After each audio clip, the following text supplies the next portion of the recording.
Hey watch friends, I'm going to try to contain my excitement for this one, but I am pumped. Today we're going to be taking a look at the all-new Zelos Mako. Specifically though, what makes this all new is this is going to be, I believe, the first ever for the brand of a titanium Mako. So if you're familiar with the channel, you know that I love Zelos as a brand. I love the Mako as a model. I've had over 10 of them myself, stainless steel, bronze, etc. But I'm excited to check out this titanium. I really like the lightweight of titanium. And with that, let's go ahead and start cutting into this box. So I will be actually, in the coming days here and very soon, because this is launching, I will be including a full review, and then I'm actually going to do detailed videos as well, looking at a comparison of the titanium version in detail against the stainless as well as the bronze, so you can see what the differences are as far as the appearance, the weight, etc.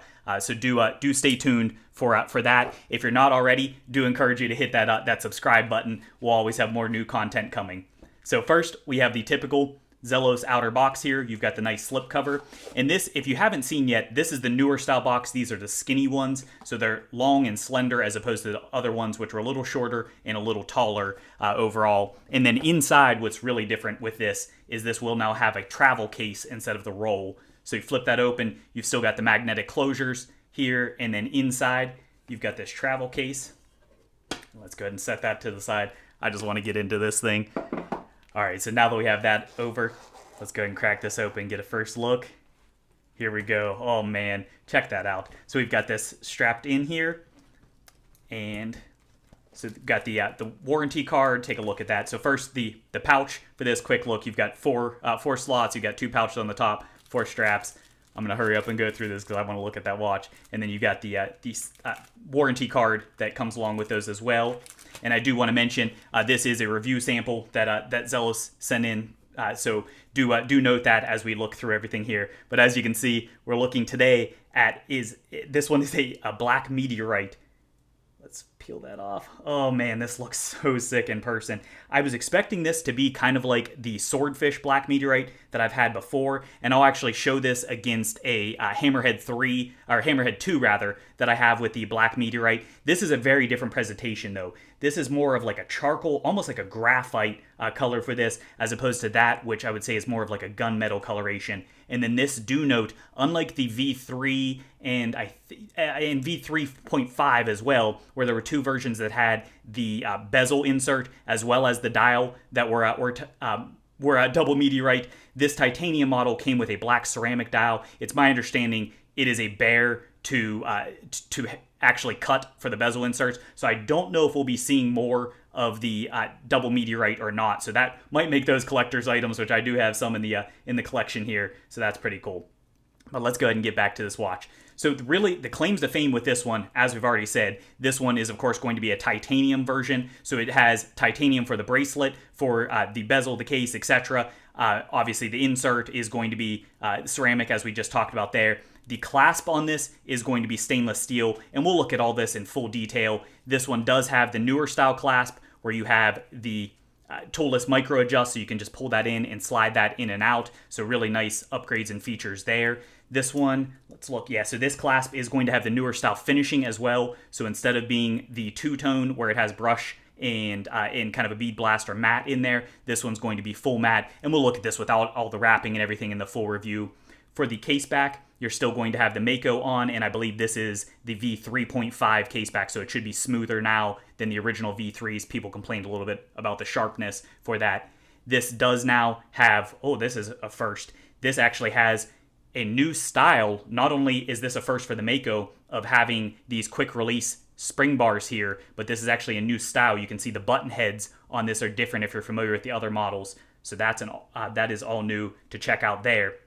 But the big thing with this, and part of what makes it so special, not just being the first titanium Mako, which is amazing because it feels lighter in hand. Even with the full bracelet here, you definitely do notice the difference. And I'll get this on a scale. We'll check out against the stainless, the bronze. Like I said, we'll look at all the details there. Check it out, the HH3. So we'll have everything you could possibly want for this. We'll cover.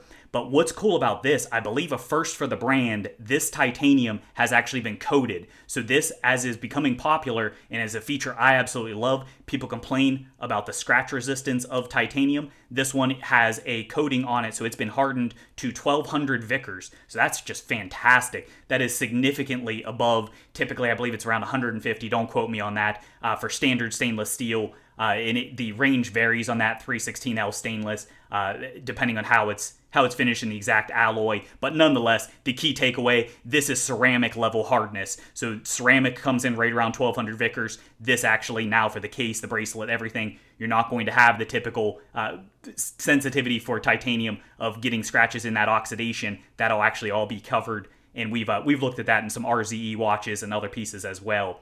But really, for first impressions, I just want to give you a quick look here because I know this one's coming up soon and people want to get eyes on these. First impressions, this thing looks so sick. You've got really a deep black, and this is the first time I would say it is a true black or really deep charcoal for the meteorite dial, which I like that. You've got the black bezel insert. I think that complements well. This has C3 that you can see, so you get that greenish hue, which I actually think looks good with this. And then you can see just out on the tip of that second hand, you've got just a little kiss of yellow there. So I think that was nice. Instead of doing a full accent, it really keeps, for the three-hand look, keeps a clean appearance to that, but still gives you that easier legibility.